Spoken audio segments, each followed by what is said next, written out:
Imagine being appointed to replace Moses, the man who confronted Pharaoh, stretched out his staff over the sea, and spoke with God face to face.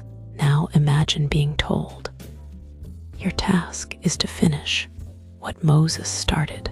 That was the weight on Joshua's shoulders.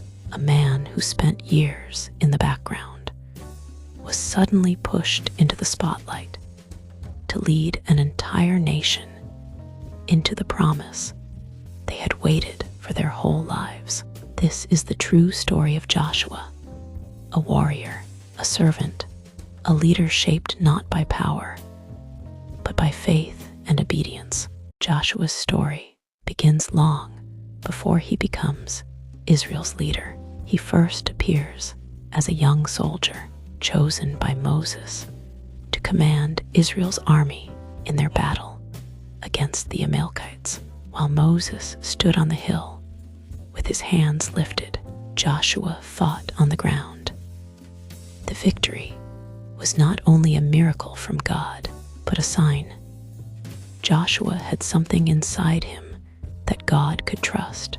After that, Joshua became Moses' assistant, staying close to him during Israel's wilderness journey. He stayed at the tent of meeting, even after Moses left, remaining where the presence of God rested. He was not loud, he was not famous, but he was faithful. And that faithfulness was shaping him for something greater. Years later, when Moses sent 12 spies to scout the promised land, only 2 returned with confidence, Caleb and Joshua. The others saw giants and fortified cities and came back terrified. Joshua saw the same things, but his perspective was different. He remembered what God had already done. He believed the land was possible because God had promised it. That moment revealed his heart, while fear delayed the nation's blessing. For 40 years, Joshua's faith preserved his destiny. When Moses eventually died, Israel didn't just lose a leader. They lost the man who guided them through miracles and wilderness. And it was Joshua who God chose to carry the mantle. The instructions Joshua received weren't poetic encouragements. They were commands for survival. Be strong and courageous. Joshua wasn't stepping into peace. He was stepping into war. But God assured him of one thing.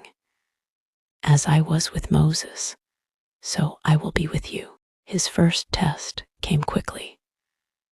Israel camped at the Jordan River during flood season, a time when crossing was humanly impossible. But God commanded the priests to step into the water with the Ark of the Covenant, and when they did, the river stopped flowing and stood still far upstream, leaving dry ground for the people to walk across. It wasn't the Red Sea all over again. It wasn't Moses' miracle repeated. It was God confirming Joshua's leadership in a new way. Their next obstacle was Jericho, a city with walls so thick and strong that people believed it was untouchable. Joshua prepared for battle, but God gave him the most unusual military strategy ever recorded. Walk around the city once each day for 6 days, silently.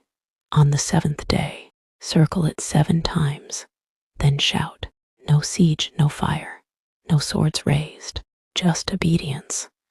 And when the people shouted, the walls collapsed by the power of God. Jericho fell, not through human strength, but through trust in God's instructions. But Joshua's journey wasn't without hardship. After Jericho, Israel faced a painful defeat at a small town called Ai. Joshua tore his clothes and cried out to God, asking why Israel had fallen. God revealed the truth. Someone had taken what was was forbidden during the fall of Jericho. One man's hidden sin affected the whole nation. Once the sin was addressed, God gave them victory over Ai. Joshua learned an important truth. Israel's strength was not in numbers or strategy, but in obedience and holiness. Another challenge came with the Gibeonites, who tricked Israel by pretending to be travelers from a distant land. Their worn-out clothes and stale bread fooled the leaders. Joshua made a treaty with them, but the Bible clearly says he did not ask God first. Even the strongest leaders make mistakes, and Joshua's humility afterward set him apart despite being deceived. He honored the treaty because he had given his word before God, and God expects integrity, even when it's inconvenient. Later, when 5 Amorite kings attacked Gibeon, Joshua marched all night to defend them. During the battle, as victory approached, but daylight began to fade, Joshua prayed one of the boldest prayers ever recorded, that the sun would stand still, and by God's power, it did. The day was extended until Israel had complete victory. This miracle was unique in Scripture and showed the depth of Joshua's faith and God's willingness to honor it. Joshua continued leading Israel through many battles, dividing the land and ensuring each tribe received its portion. Through all the years of war, Joshua remained steady.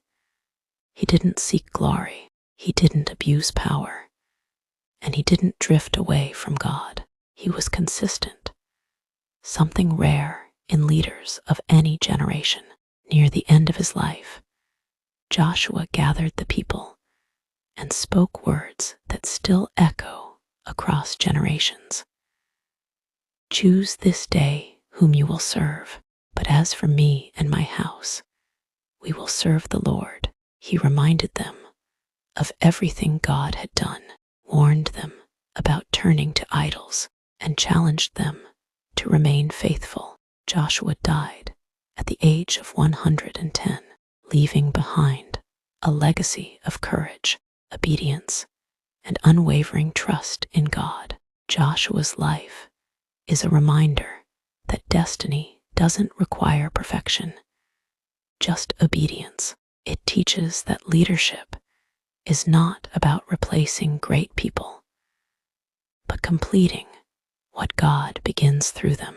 Joshua didn't become Israel's leader because he was the strongest or the loudest, but because he believed God, even when circumstances seemed impossible. And that is why his story continues to inspire generations.